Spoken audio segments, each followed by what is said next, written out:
Hello everybody and welcome back to more Super Robot Wars Original Generations. My name is Wrath Vantage, and before we get too far into teaching Ryusei a lesson, we best be teaching him about his new ally. And now let's take a look at Ryusei F. Brandstein, or as he's most often referred to, Rai. Rai in so many ways is actually the opposite of Ryusei. He's more heavily focused on range, has more skill, a little bit more defense, not as much evasion, a little bit more accuracy, and about the same SP. I'll go over this a little bit more in a bit, but Rai, unlike Ryusei, is really good at the beginning of the game, but then slowly becomes a little less good as the game goes on and becomes kind of just a little bit more of a liability as we get into the final maps of the game. Rai, though, again, his stats are really good, and he starts out he just has such good range that makes him really good. I consider Rai to be the stereotypical sniper unit in SRW. So that's usually characters that have a very specific set of spirits, usually come with hit and run, which is one of the skills he has, and we'll go over that in a little bit as well. And usually has a very high focus on really good range and really good range damage, as well as having really good evasion. And so those are all things Rai really excels at, and so it makes him a very good unit, but there are some minor issues with Rai that hold him back from being one of the best. But again, his early performance is fantastic. With how good his range stat is, he's going to be taking out mechs really well, especially because he's got a great mech with the shoots wall to start out that has really good range damage that really helps him out a lot. Rai's spirit list also is quite solid. He comes with Focus and Accelerate, both very good spirits. Focus, as we mentioned, 30% accuracy boost and evasion boost. Accelerate gives you a +3 boost to your movement. That's always great to use. It's also super low cost, so always fantastic. In just a few levels, he will get access to Bullseye, and a low-cost Bullseye at that at 10 SP, which is really nice. You can use Bullseye every turn once you get SP regen on Rai. He then gets Snipe at level 18. Snipe is a very situational / borderline useless spirit. You get +2 range for 20 SP. There can be some times where you really need that +2 range, but it's so rare, and it doesn't apply to map attacks or single range attacks, so it really only has a very limited amount of utility. And then at level 23, he gets Valor at a 40 cost. Valor, just to quickly explain it because I didn't explain it before, it's very simple. You do double damage on your next attack that you do. And so that's really important for bosses because later in the game, bosses have a large amount of HP, and so you're going to need to be doing as much damage as possible to take those suckers out. Finally, his last spirit he gets at level 27, so he gets all of his spirits very quickly. It's Pierce. It costs 20. Pierce is also a very situational spirit. It gets past all defensive barriers, so that includes just built-in mech barriers, as well as make sure that a mech can't be blocked by support defend and other things of that nature. It also gets through double image, so you can't randomly get your attack dodge. Looking at Rai's spirit list, at first glance, it looks really solid. Excel is one of the best spirits in the game, Focus is really good, Bullseye and a low-cost Bullseye at that is really nice. Snipe and Pierce are very situational, but they can have their uses, and he's got Valor, he's got all the things he needs, except when you really start to analyze it, he doesn't. Rai's major problem that he gets in the later game, as I mentioned, bosses are very high health, but they're also very high damage, and so often you're going to want to make sure that you can protect yourself. And the only way Rai can protect himself is through the use of Focus. Rai does not have any access to either Persist or Flash. Persist makes it so that the next attack that hits you only deals 10 damage, and Flash makes it so that the next attack that is aimed at you is guaranteed to miss. These are very important for bosses because, like I said, they're very, very nasty, and they often are able to hit you, and this is a strategy RPG, and so if it's not 0, it might as well be 100%, and you should be prepared to take that hit, and often Rai is not bulky enough to take that hit, nor is he evasive enough. Even though he has really great evasion, and you can use Focus to do it, there's just that chance that you can get hit. Now, of course, you can save and play around that and stuff, but it is frustrating and makes things a little bit more difficult. That's just one thing that really sucks, and again, bosses, sometimes you just can't avoid it, is that they're gonna hit you no matter what, and so that's something that Rai can struggle with, is that his late game, he's just not as useful because he doesn't have things to help protect himself from the nastier late game enemies and bosses, which are the most important things to take on in the later part of the game. Taking a look at his skills, he's got Genius. Genius is similar to Telekinesis, except it gives a different set of boosts, and so he certainly appreciates that. It also doesn't level up. His other skill is Hit and Run, and I mentioned it earlier, but Hit and Run, what it is that if you attack without moving, you can then use all of your movement after attacking and move wherever you want. And so that's super useful for characters with non-post move attacks, so that they can attack with their non-post move attack and then move afterwards. So Rai can shoot from a distance and then move in closer to help out with attacking future enemies next turn, or even just to get in close and be useful on enemy phasing. And so, like I said, Rai is really good in the early game, but as time goes on, when the enemies get nastier and when you're trying to take on more bosses, Rai kind of slowly goes down a little bit in terms of his viability. He also just doesn't hit as hard as time goes on, and Rai also gets a personal mech, but it is solid at the beginning of the game, but it kind of is a little bit of trying to be a bulky mech similar to the Schutzwald, but it's not bulky enough, and it doesn't really use Rai's talents to the best of its abilities. When it gets its upgrade, it's really good, like one of the best mechs in the game, but it comes quite late in comparison to other characters with really good ranged mechs, so that Rai kind of slowly falls behind in comparison to his contemporaries. Again though, Rai's early game is so useful, and he's going to be one of your top 2, top 3 units on Ryusei route, and so he will continue to be very solid and is definitely worth the deployment throughout the entire game. But certainly his early performance can be a little bit misleading, and as time goes on, he doesn't keep up to that. But again, he's a really good ranged unit that is definitely worth deploying and definitely worth using here at the beginning of Ryusei. Our final unit to talk about here is Aya Kobayashi. Aya, on the surface, looks like a character that should be pretty solid. She's got a high range stat and has pretty solid defense and okay evasion and accuracy. Her skill's a little bit lower than you'd like, and her melee is not good, but hey, she's a ranged character, that's fine. Aya's main issue is that range stat, while looks solid at the surface, is not going to hold up. Aya will always, and maybe this is because I just don't use her enough, will always just not be able to get those kills. She just is always going to be a little bit behind, and that's very frustrating. But the thing about Aya is that she's a unit that's trying to both be a major pilot and be, in the fight, always be in there, but she's also a unit that is also trying to be a support unit. As you can see with her base set of spirits here, she's got Gain, Trust, and Focus. Gain gives you double experience on your next engagement. That's pretty solid and helps her get caught up and gets her some experience, but she has to get kills to get the most out of Gain. She then has Trust, and Trust is a support spirit. It grants 2000 HP to any unit, allied unit on the map. Certainly super useful, but it is that is taking away one of her valuable spirit slots for support. And then she has Focus. Focus is good. But with that being said, in her base set of spirits, Aya only has access to Focus as a spirit that helps her do any fighting. And so that certainly can be a detriment to her, as she's not going to have access to Bullseye or Persist or Flash or anything like that for a long time up until level 14. At level 14 she gets Attune. Now, let's say this out front here. Attune is one of, if not the best spirit in the game. For 30 SP, it makes it so that, and it isn't going to be 30 SP because she has Concentrate, I'll talk about that in a second, but for Attune, what it does is it grants Bullseye to any unit on the field, or any allied unit, and so that's fantastic. Bullseye is one of the most important spirits in the game because it guarantees you a hit. Again, I talked about it with Rai, but bosses are annoying, and so guaranteeing a hit, or just in general, because Bullseye, the other great thing about Bullseye is that it guarantees you 100% accuracy for an entire turn, and that includes enemy phase. So for units that aren't super accurate or aren't in super accurate mechs, it's very valuable for them to have Bullseye or get attuned in order to make sure that they can hit all of their targets on an enemy phase.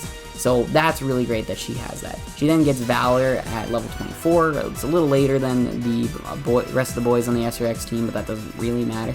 And then she has another great support spirit in Resupply, which allows you to resupply all of the energy and ammo to a mech without the resupply penalty that usually exists, where usually you lose 10 will.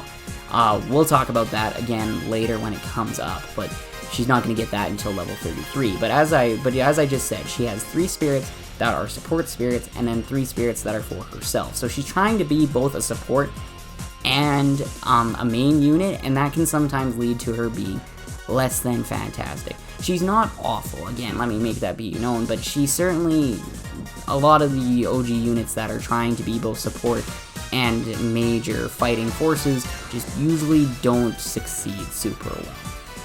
And so that's something that certainly just holds Aya back a little bit. Taking a look at her skills, she has telekinesis just like Ryusei. She only gets to level 7 though, and then she comes with support attack and support defend. Those are solid spirits. Support attack is that if you're adjacent to an ally unit and they attack and you haven't moved yet, you can then come in and it takes a damage penalty, but then you get to support and have a follow-up attack. Super important for bosses if you need to get all the damage you can get in before they try to retreat, and so that's super important. She also has support defend, which isn't the best on her. If you're adjacent to a unit on enemy phase, you can elect to have her take the damage once per turn because she has support defend level 1. The more support defend, the more support attack you have, the more chances you get to use it. So she's kind of a support unit in that way as well. Finally, she has Concentrate. Concentrate's one of the best spirits in the game. It cuts the cost of your spirits by, I believe it makes it so that all of your spirits only cost 80%. Not a huge deal, but it takes her Aya's focus, for example, from 15 down to 12, which is certainly useful. Aya also comes with a really high SP stat, and she gains it gets quite a lot of it, and so that really helps with her being a support spirit user as well. And so that's the thing that makes Aya pretty good, is that she's a really good supporter. She has 2 of the best support spirits in the game, but you have to get her those levels in order for her to use that, and sometimes when she's a below average combat unit, it's very difficult to do that. Aya just, in my opinion, screams as one of those units in either, the Getter Robo, or in Battler, or the Voltes V, which are mechs with lots of different pilots, but they usually have a pilot, often a girl, that is sitting in one of the seats and has great support spirits, but if you could imagine her as her own pilot, I don't know if she'd be very good as one of those units. Now, that isn't to say, again, Aya is a fine unit, but the other thing that hurts Aya is that she's stuck in the Mark II type TT for quite a while. She gets her personal mech quite a bit later, and then her personal mech, like the rest of the other SRX boys, gets an upgrade. But with that being said, her mech of the 3 SRX pilots that we have right here is by far and away the worst, and so all these things kind of come together to make Aya just so underwhelming as a combat unit. But again, her support spirits are really good, and because she's a major playable character, you're going to be using her a lot, and so definitely try to give her as many kills as possible. Use Gain effectively to try and get her some kills and levels, and get the most out of Aya, because her support utility alone makes her worth deploying. Just don't be too disappointed when her overall combat ability is a little bit less than what you would hope she would be at. So it's now time to talk about our first mech. This is the Gespent Mark II Type TT. Now, we were using this mech in the previous map, but it didn't have all of its attacks, and so I wanted to wait until it had its built-in weapon that makes it special for now to start talking about it. But let's talk about its basic specs. It's very similar to all Gespents, including the one that we had on the very first map. And so this is basically the most baseline, basic real robot that you're going to have throughout the game. And so all mechs are going to be kind of based upon how good the Gespent Mark II is, whether it's the Type TT or the other mass-produced versions that we're going to get later on in our adventure. And so with that, let's take a look at its basic specs here. It's got 3800 HP. It's again basically your base level. 1000 armor is your base level, and mobility at 95. That's kind of, again, all of these are your baselines. 5 movement, that's pretty solid, but yeah, that's kind of just your baselines. Its terrain stats are pretty basic. B in the air, A on the ground, A in water, and A in space. It's pretty solid. Like, the A in the water is actually pretty useful. The B in the air is certainly something that you would like to improve upon, but yeah, that's basically its basic specs. Nothing really too flashy, but this is your very first mech that you're going to be majorly operating throughout the game. And so now looking at its weaponry, we start with the split missile. Basically every Gespent is going to come with split missiles. They're your basic attack. You're not going to be using this much. With 1 to 5 range, at most you're going to use this when you can't use T-Link Ripper, which we'll talk about in a bit, or the Mega Beam Rifle, as both out-damage it by quite a bit, and only the accuracy is a little bit better than the Mega Beam Rifle. And so don't really think too much about using split missiles unless you're kind of using it on counterattack. Next up is the Mega Beam Rifle, and this is an equipable weapon, so it's not locked onto the Type TT. You could put this onto another mech if you decided to. Pretty solid weapon. It's got 2700 attack and is post move, and so it makes it better than the split missile. There are 2 different types of attacks, post move and non-post move. Post move means, it's basically as it sounds, if you move, you can still attack using that turn, where if with the split missiles, you have to not move to use it to attack on player phase. Of course, all attacks can be used on enemy phase as long as they're within range. Mega Beam Rifle's good. It's good for, again, like I said, your post move, so use it to move around and attack. Finally, we get to T-Link Ripper, and that's what sets apart the Type TT from other Gespents.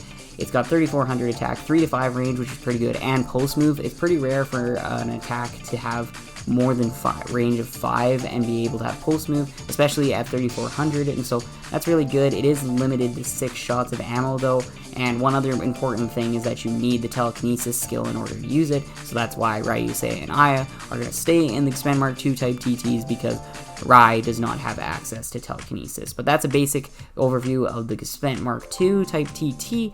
It's a pretty standard issue mech. You're gonna get something better than it very shortly, and so once you are able to kind of graduate everybody out of this, you're gonna forget about this mech, unfortunately.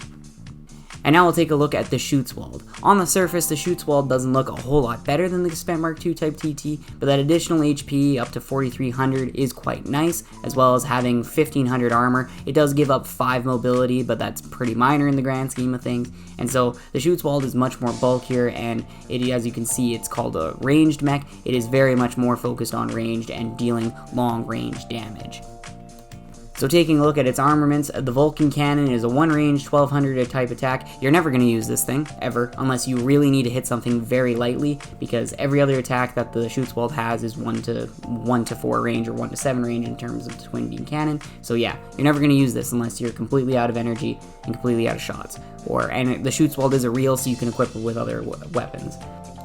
Next up is the 3-barrel machine cannon. It's a pretty solid secondary attack. It has post move, is 1 to 4 range, 2700 attack. It's basically just a little bit easier Mega Beam Rifle, and so definitely you're going to get a lot of use out of this, especially to get up close and attack. And then the twin beam cannon is pretty solid as well, 1 to 7 range, 3600 attack, and so great range on top of the fact that it can attack up close. Non-post move is a bit of an issue, but if you have a great character like Rai that has hit and run, you can fire this off from distance and be able to move in close and then take out enemies on enemy phase quite well. And so overall, the Schutzwald, you're going to be using this for quite a while. It is only slightly better than the Expend Mark II, but because of the fact that it's bulkier and has much harder hitting attacks, it's definitely worth your time to invest in this and upgrade it, because you're going to be using it for quite a bit here at the beginning of Ryusei route. And so now that we have all that explanation out of the way, this is a fairly easy mission. Taking out all these enemies in 4 turns is the opposite of difficult, as well as keeping Ryusei alive. These tanks aren't going to be hitting you too hard. So right now, right here, you see I'm just using Excel to get Rai right in there, and then also putting him right next to Ryusei in order to get him the rival bonus that they have, that +5 crit, just to try and grab a crit there, but just getting him in and getting this attack off.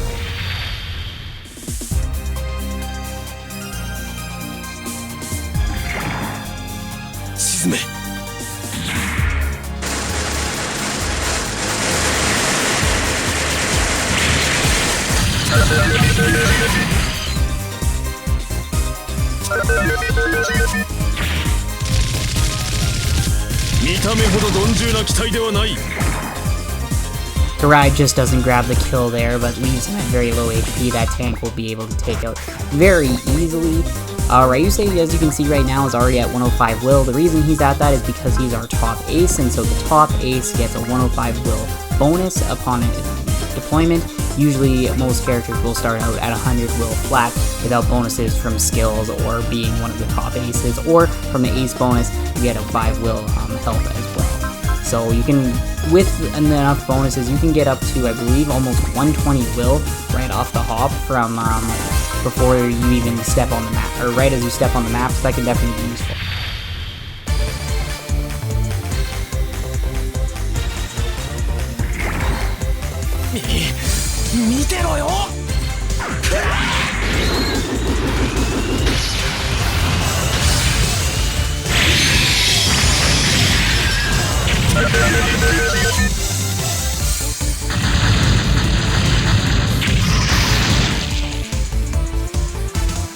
So like the game kind of alluded to here, we're going to be trying to keep the team in close proximity to each other to get those bonuses with hit and evasion and whatnot. So as you can see here, I'm going to use focus on Aya and as well as game to try and get her some extra experience.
So now here we're going to be using Ryusei to get this kill, not only to get him more kills because it does count even though it's a simulation, as his confirmed kills for his ace bonus as well as for that secret. So we'll let him take this guy out with the T-Link Ripper.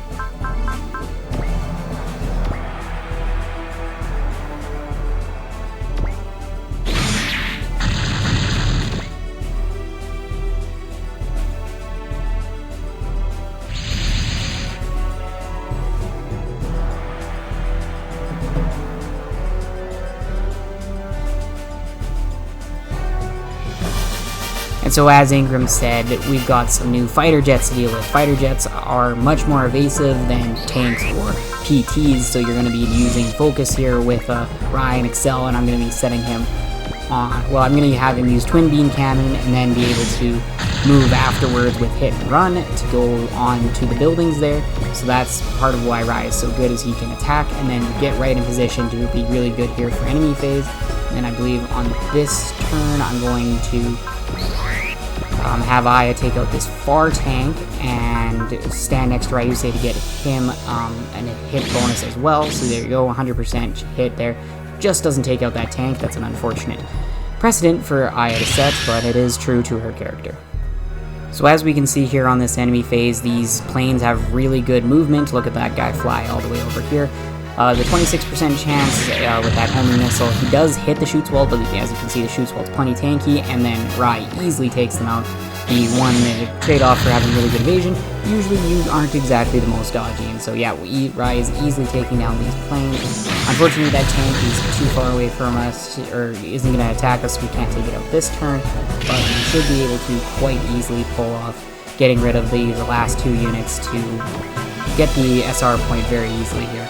To finish out this map. So yeah, you use twin beam cannon, you gotta use focus here with Rai because he's definitely not gonna hit with that high damage attack. It probably would have been smarter to just go up and hit with the machine cannons, but because they have such low defense, we're sending Rai over here just to help with critical for Ryusei, as well as if we need to use Aya to take out this mech, but I definitely don't think we will. T-Link Ripper has been taking out tanks very easily throughout that map, and so there we go, level 5 for Ryusei, and that is scenario 3.